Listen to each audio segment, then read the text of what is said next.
যে জিনিস এতদিন আত্মহত্যা ছিল সেটা এখন যখন হত্যা, সেটা আসলে কি? সবথেকে বড় জিনিস যে মানে কিছু সময় আমাদেরকে শুনতে হয় তিনি ভালো, কিছু সময় শুনতে হয় যে হ্যাঁ ভালো ইসে মরছে, বেয়াদব ছিল।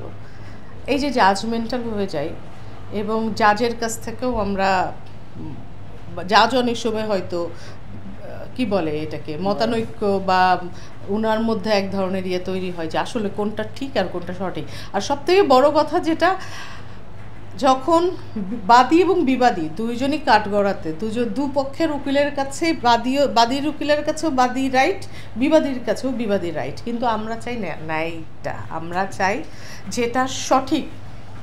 যে জিনিস এতদিন আত্মহত্যা ছিল সেটা এখন যখন হত্যা, সেটা আসলে কি?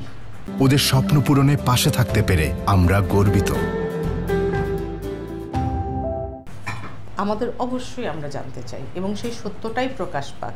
মানুষ মরে যে বেঁচে যায়, কিন্তু যে পাপ করে তার অন্তর্গত মানে কি বলে এটাকে বোধ তাকে কুরে কুরে খায়।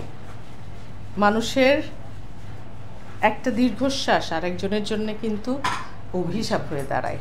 আমি তো পাই নাই, আমাদের কাছে তো ড্রিম হিরো ছিল, আমরা তো সিনেমা হলে গিয়ে সিনেমা দেখতাম।